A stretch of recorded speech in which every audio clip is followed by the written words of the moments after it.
Well, here we are back on this box again. I've been on this quite a few hours, but nothing makes any sense because in the last video I had a problem putting all this fifth and reverse back together.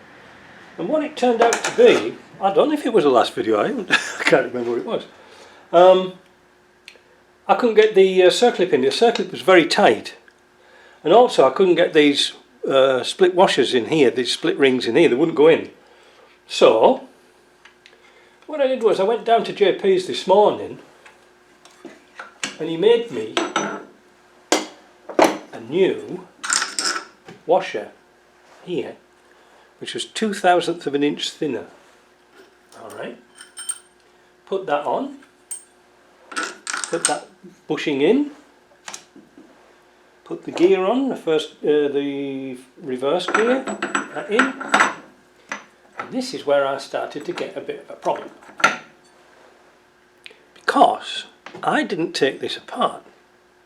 And usually when I take things apart, like synchro hubs and things like this, with the associated rings in, I usually put a cable tie around them. But these guys just threw it all in a box. And this is where the mystery comes in, because I've just spent a little time upstairs and I was doing this by the book. Now, there are two synchro rings. One, they're different, but I can't understand why they're different. I'm keeping this one in the box because I know this one here is, where is it now? FTC 3584. This is a genuine one, alright, it's made in UK. And you can see here, it's got little notches in there, alright, bear that in mind. On the other side, it's got no notches. Now what got me confused was this. When I looked at the Land Rover website for the parts, it's got the rings inverted to what they are at Ashcroft's.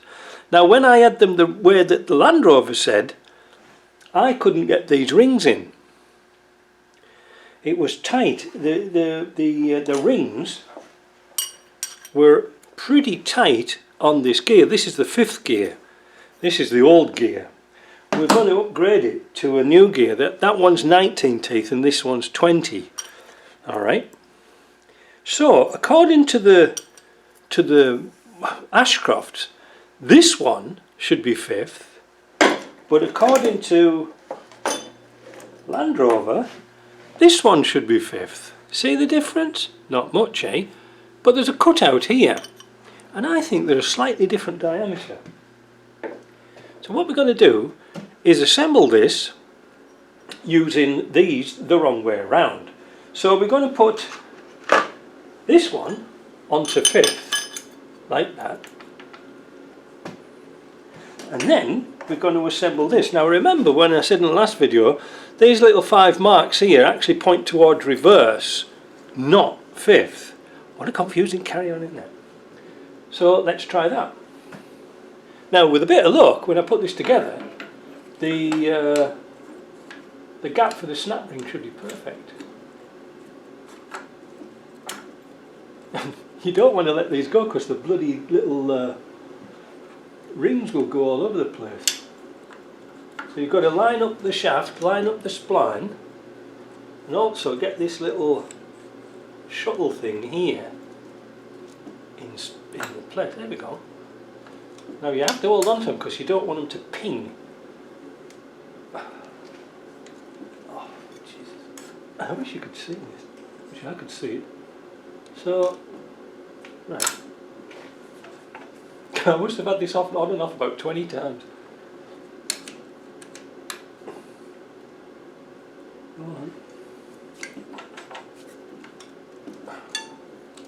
There. There. Alright. Now that should be on. There. Okay. That's on. Sorry if it's behind me. I'm stood on a bucket at the moment. So now the circlip should go on. And I can find the circlip. Here. And here's the pliers. Now I could get the circlip on before, but I had to really sort of hammer it in and it wasn't right, so this is how it should go. Snap, like that. The next thing we're going to do is put the gear in with this plain ring here.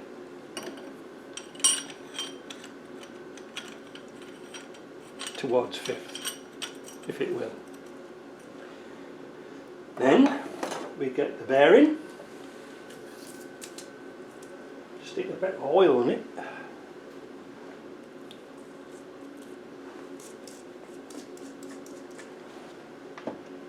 and then the modified gear. Well, it's not a modified gear, it's a V8 gear. This has got 20 teeth in and the other one's got 19. And lo and behold, these rings go in beautifully. Comme ça. That's how it's supposed to go. Now we can now put the big geary thing in. Where's it gone? Here. So this is a corresponding gear for the V8. Goes like that. And then we can put our locking ring around those. Oh no, that's a bloody shim. Then we can put the locking ring around here and it'll pull those nice and tight together. And it's as simple as that. I messed about because I was going off the Land Rover site because you see, when you get a box of synchros in your rebuild kit, there's no numbers on them.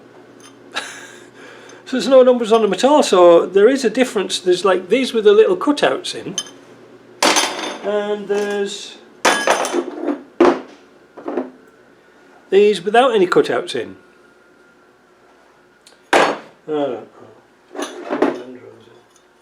So we know what they are now, so I'm going to put all them rings in there. It seems to be that there's a lot more of these with these little cutouts, but to tell you honest truth, I don't know what this little cutout does. I have no idea at all, but it seems to be either the angle is different, or these, I think these are machined out a little bit bigger. There's something just ever so different, because if you can't get that ring in without hammering and banging, there's something wrong. And when I did try that earlier on this afternoon, when they had them inverted, you could just as say get these tapped in, but the problem is you wouldn't be able to turn these gears. So what am I turning now? What's it locked into?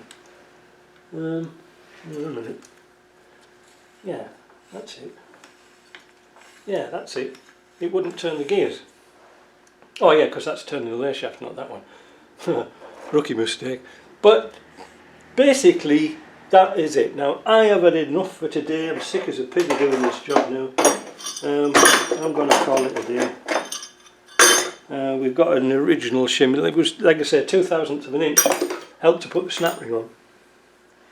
All I've got to do now is put the nut on and the conical washer. Now where is the conical washer? Well, I found the conical washer. It was still in here. Some of them were just plain, but these have got a cone in them. So I'm going to put the nut on, but not going to tighten it up yet. But I'm kind of happy with that. That'll be nice. You take a bit of bedding in. But it is a bit confusing, is this little bit here. It is a bit confusing. Because if this is too tight,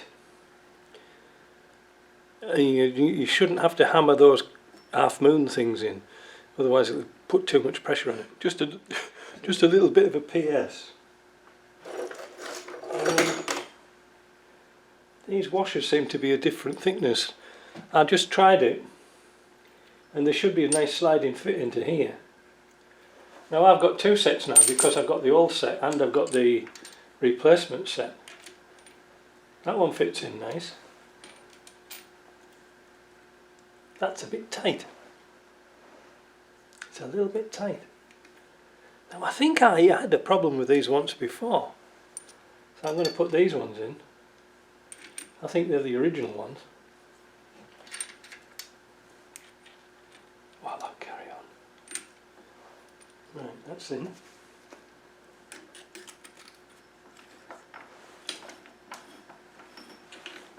better. Not the armpit. It turns better. Yeah, I had some little bit of a problem with them split washer bolts before, I remember now. So now we can quite safely put the nut on, finish the job.